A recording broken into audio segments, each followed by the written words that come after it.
Welcome, everyone. This is Chaze. I'm with the Core Freedom Academy, and today I have a very special guest, and I'm here with my lovely friend and my astrologer, Janet Hickox. Thank you so much for being with us today. Thank you so much for having me. It's always fun to be with you. I know we've done a few of these sessions. So you have a website, living-astrology.com. Correct. And you are an astrologer and specifically a human design coach. So tell us what exactly it is that you do. Well, I deal with people. In the simplest terms, I help people find their life path. I help people determine how to make decisions in their life that are correct for them.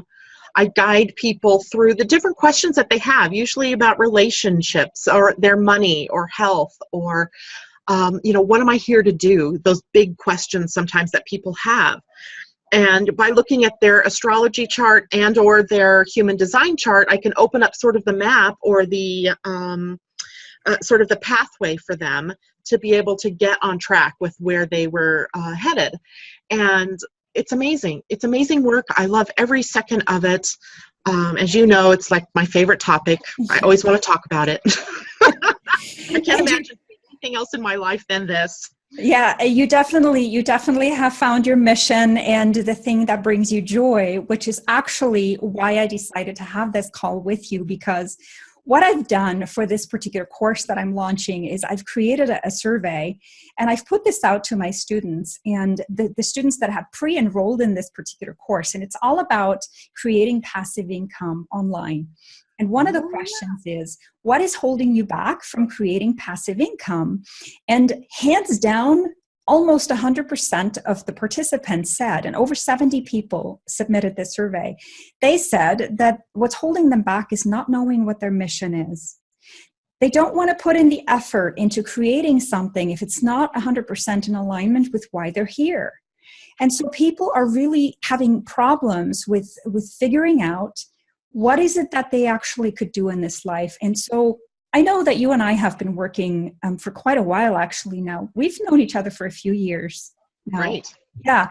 And I came to you because of human design. Now I've, know my astrology chart pretty well, but at one point human design was fairly new to me. And I wanted to see how can human design help me personally in defining my specific talents and really so that I can focus on what it is that is good for me rather than just hitting a dart and doing new things, right? Exactly. I mean, there's a lot of things that I think people are really in love with, but it may not actually be in their greatest interest to be going and pursuing that. It may just be a hobby for them, even though they actually love it.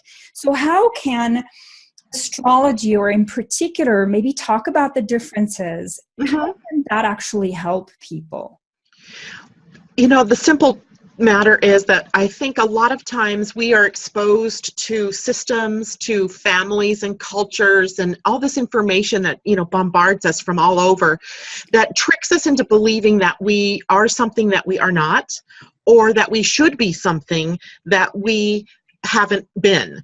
So, I mean, classic example, we see all these women that are these, little stick figures and they're all dressed to the nines and what have you. So for women, sometimes the message is, well, you can't succeed unless you look good or unless you're skinny or whatever that is.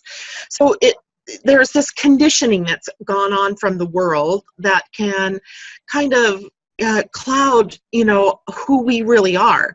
So the first thing I would say to anybody who's looking is I would say, get a reading. Right? Have somebody that isn't you that can look into what your life map was.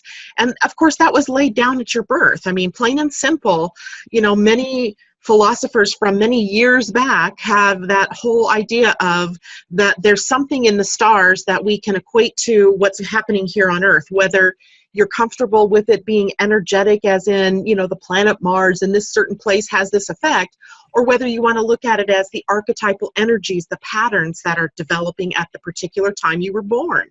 Right. It doesn't matter which way, but I can look at it through your astrology, your birth time, your birthplace, and the date, and get a glimpse as to what were the archetypal energies at play when you were born.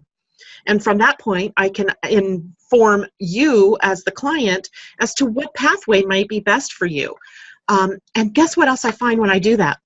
Is that almost always everybody goes, I knew that. I knew that about myself. I knew that. That's what I did when I was a kid. That, like there's this sense that we as kids were on the right path, Right. which tells me that conditioning, from the world around us gets us off track. So all I'm really doing is opening you back up to getting back on your authentic path. Oh, I love it. Joy in that, right? I get goosebumps sitting here thinking about how many people were off track. Even my own self, I was off track.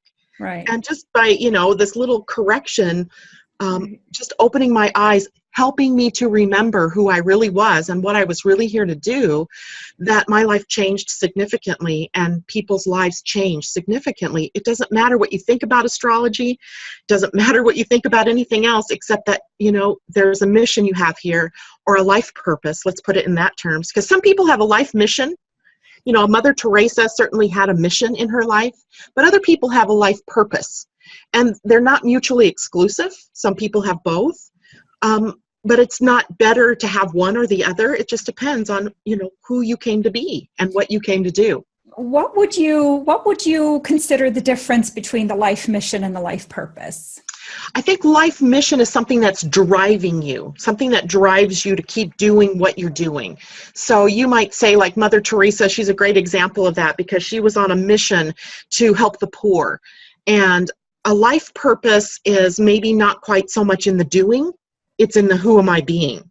Who am I here to be? So we could look at the Buddha, for example, as maybe a great example of who am I be, or the Dalai Lama, right? It's not so much about the actions, it's about who am I and what is my energy and who is attracted to me because of that and who do I help just because I'm here. So, we get really mixed up a lot of times in the difference. We're called human beings, but most of us get caught up in the human doings piece of that. Yeah. Some of us are here to do, but some of us are here to be. And it's not one that's better or the other. It's about what's true for you. Right. Yeah, I agree.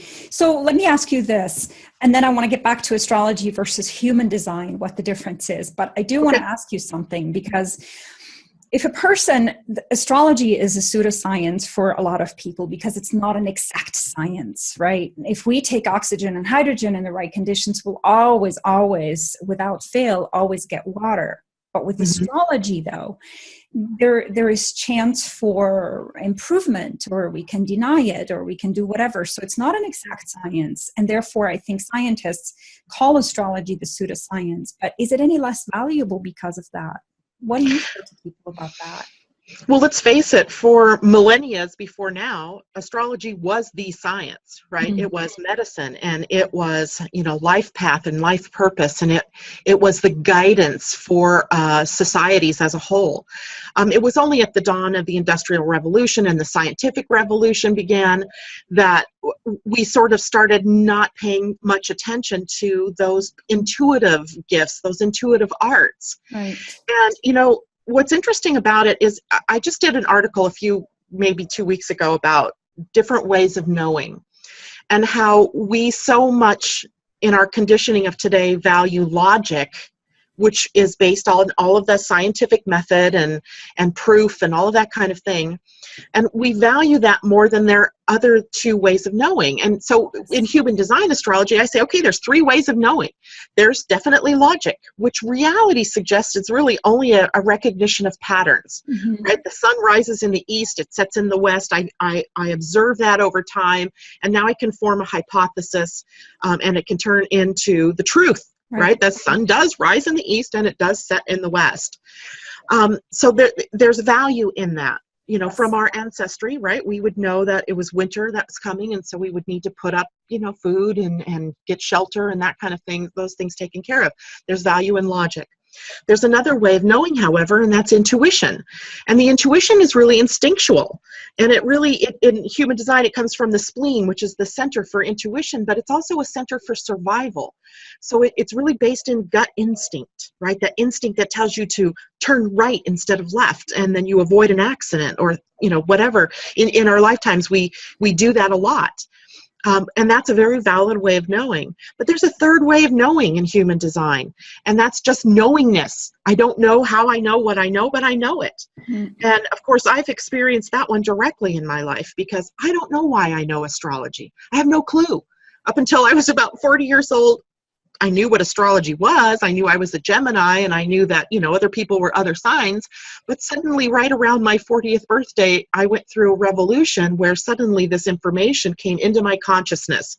Now, that doesn't mean that I haven't studied it and worked with it and, tested it out and things like that since then. Mhm. But it was really very interesting because it was that third way of knowing. I don't know how I know what I know, but I'm going with it because it has opened up so many doorways for me. Mhm. So people have to understand that if we try to just book ourselves into this logic path, it's only going to take us so far because that's ignoring two other ways that we have as human beings for knowing who we are and what we're here to do.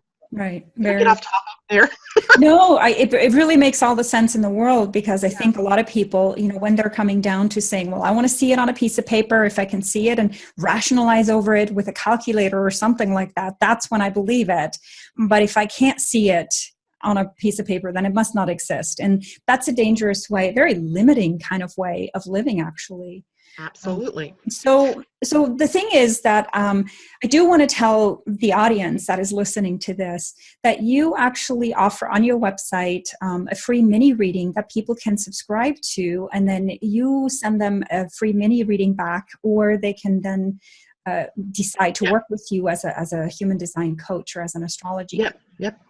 On my website right now, you can get 3 different charts. The first one, of course, my favorite one for everybody to get because it just wows them, is a human design chart. So right on the front, when you get to the page, it says request your free human design chart. And along with that comes a little mini reading because instead of, Libras, Geminis, and that type of thing, in human design, they're types, generators, manifesting generators. Sorry about that.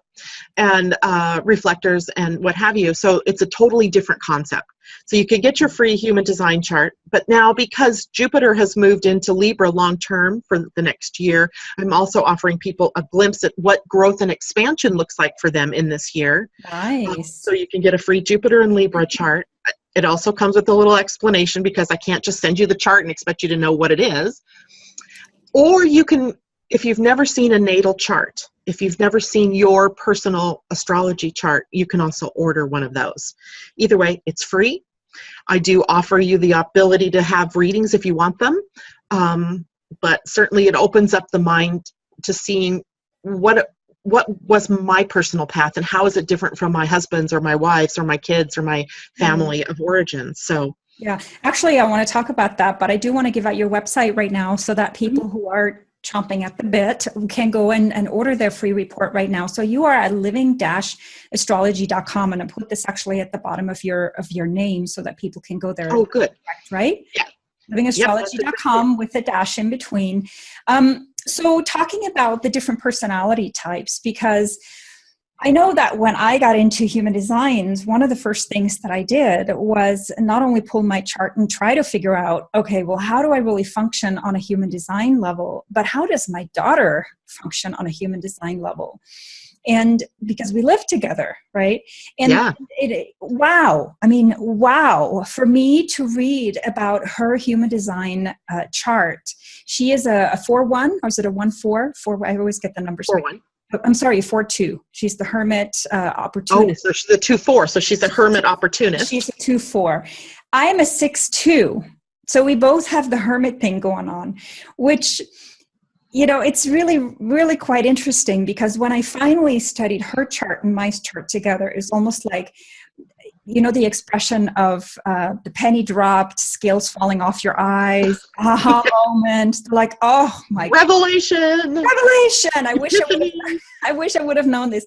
Now, I, as a mother, one of the first things that I did when she was born was I created her birth chart because I wanted to know, who is this child that has now enriched my life, and how can I help this child develop so that we are encouraging her gifts, not what I want for her, but her. What a wonderful thing, a wonderful gift for your child. My mother did this, but she did it differently. I've heard the story. You remember the the story. My mother just gave my birthday to her girlfriend who wanted to become an astrologer when I was 12, and she needed guinea pigs to do their life chart for. And then she gave the written report to my mother, and my mother gave it to me for my 12th birthday. Just handed it to me. My mother doesn't even believe in astrology, and it was a disaster.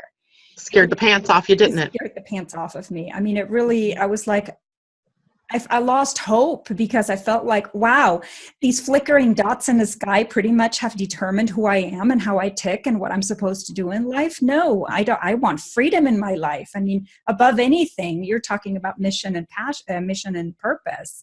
My purpose is freedom. My mission is to help others achieve that. No matter what. And you do it, and you do it so beautifully. And I am doing that. So, but I didn't know that, until much, much later, thanks to astrology. But the human design thing just took astrology to another level that I haven't been able to get to with traditional astrology. Well, Human Design Astrology really takes a look at the energetics, and it's formulated on the basis of 6 different esoteric sciences, one of which is the I Ching, the Hindu chakra system, the Jewish Kabbalah or the Tree of Life. It's based on the human genome and also the quantum physics. So you have the idea here that there's a lot of systems that come together, and their energy systems. It's not about, you being stuck in this little box that says you have to be this. It's not about that at all. Mm-hmm. It's about energetically, how am I interacting with my world? What's my energy? What's mine versus what's yours? Mm-hmm. Because we're always interacting. Quantum physics tells us that very clearly, that we are always interacting energetically with one another. Well, if we're doing that, how can I stay true to me?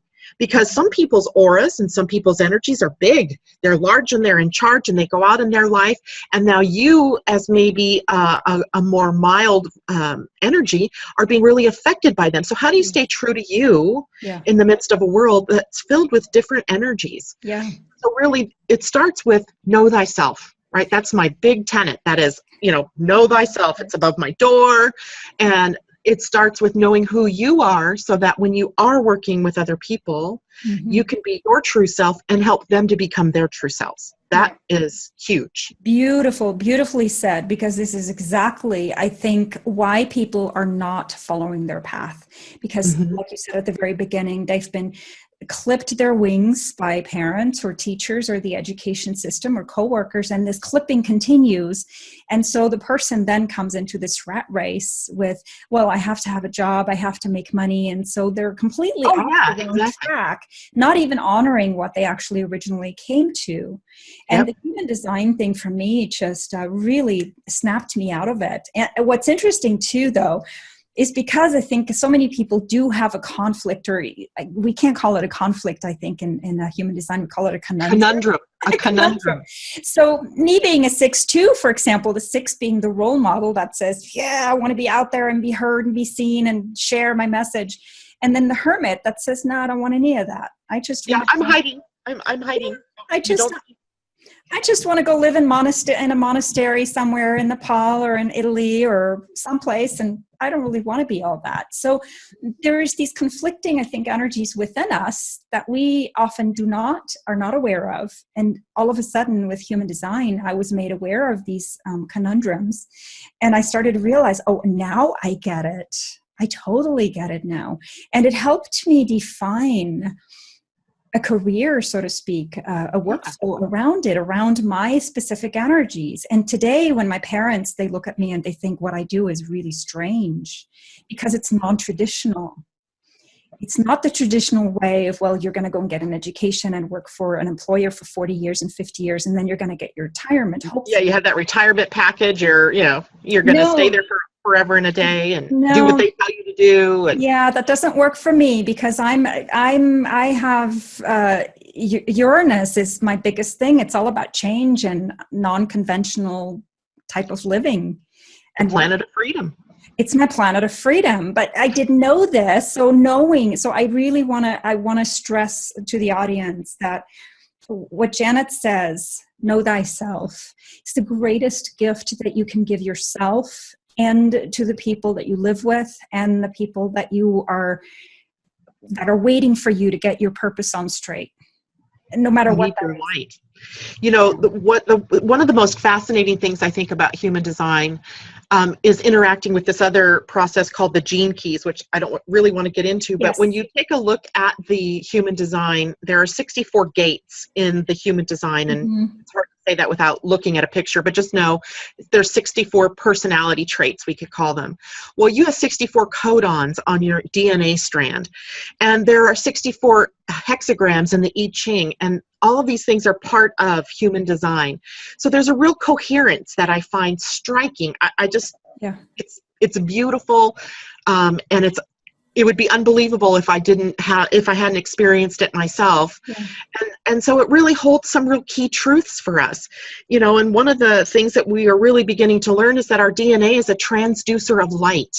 And everybody has different parts of their human design turned on so that they are transducing that part of the light to the world, or transmitting it outward to the world. Right.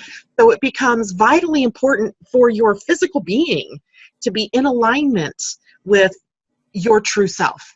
Yes. And that way you're transducing that part of the light that you came here to, that you hold. The wisdom that you hold is locked within your DNA. I help you unlock that. I help you open yourself up to it, because Right. I think you've already known it's there, and help you start expressing it from that place, as opposed to the place that the world would have you think you need to express it from. Yeah, it brings a tremendous amount of freedom to know that, oh, that's why I'm doing what I'm doing. Oh, that's why I tick the way I tick. Oh, that's why I get angry when that happens. Oh, that's why that makes so much joy for me.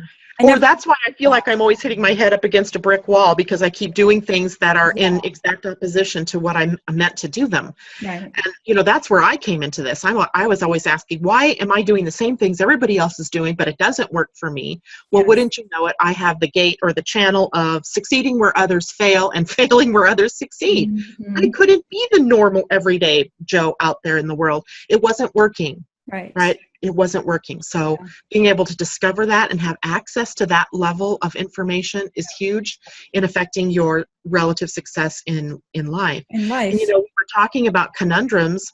In human design, we say, you know, we are designed as humans to struggle, but we are not designed to suffer.